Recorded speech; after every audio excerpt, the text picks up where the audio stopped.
Archbishop Rambati Mugisha yagamba hakuzarwa kwa Yesu nk'ekintu cy'amani ecyabikiriza bine kwakira n'umutima gumwe.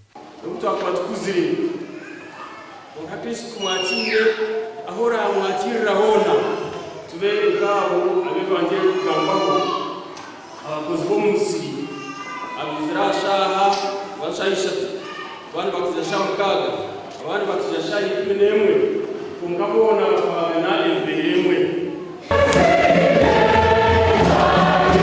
Kano Dr. Kizza Besigye owashabira ahari Nyamitanga yagirango cy'umushasa no kureba ngo ikintu cyo kurubaterwa ko bwayo bw'abantu hamwe n'ubworo nibyeyongera. Ibyo niyo mbera istwire nturwana nayo myaka yona kandi tukiruza gumana turwana nayo tensi yitu netenga kucera twetenga kugishabira kandi no mukushabo umuntu kwa kushabira ibiturakore kureba ngo yensi yitu yakira.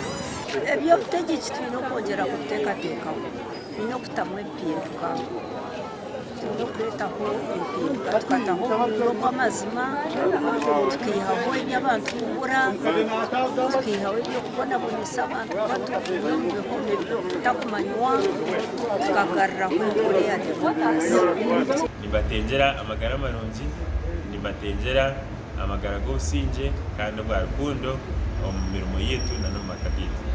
Omugandi Reverend Margaret Kefa omukushaba kwa Nohiri ahakanisa ya Nyarubungo Church of Uganda yagambira abakristayo okukumba obusinjo mu mazaro g'omujuni. Kwangana tukateganeke amahame tukabihana tuvugeho Zakaria eshura ya munani nikuna mkaga na mtandwa motwa wa Esther hitu ndia mazaro na peso atakuka kongeno ya leni kandi yabanipera na numbi ya minister ebya na tutambira abashije bakutuze myaka libale baho kumwamuhereza na gara mwewe rumaka kitwaza gukora.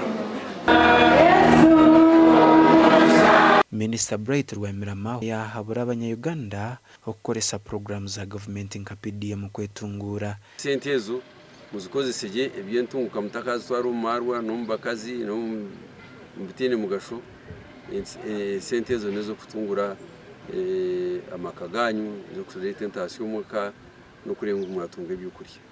Twazo mu rurembo rwa Hoima umureberezi w'ubureberezi bwa Bunyoro Kitara Right Reverend Samuel Kahuma Abori yajumira mu cyo gwo kunyamara kwingurine mu district za Bunyoro obuhoyimeriye kwa Sarakati. Yabigambo byabayibembiremo kushaba kwa Nohiri ahakanisa rugato ya St Peter's Cathedral Duhaga mu rurembo rwa Hoima. Omwingo mukwija Hoima kukanyire kimu no mu byaro okurura bahengere kuretika mukaga murundi iwo olinde saha munana omwendo je kuraba ku maseruida bagoke kutabalo bondi bakutunda bintu bibiri ekyo kubanza dia bakusiga confusion mu bantu mutamire ebirabaho byanyu. How do you buy confusion? Bishop Kahuma yashobora ngo kunyamara rwo kwingurine kurugiriro hamakamenje kutabanguka. Nko kubara kagunywa nukubara kataha basobasobere nukubira akababuka bizibu. Eki akabiri kizibu hareyo. Esente tizikukanya. Gasha kwa Arwaswa keta tuzarirwe Ruth Nomanya hamwe na Ambrose Nwagaba Katoto.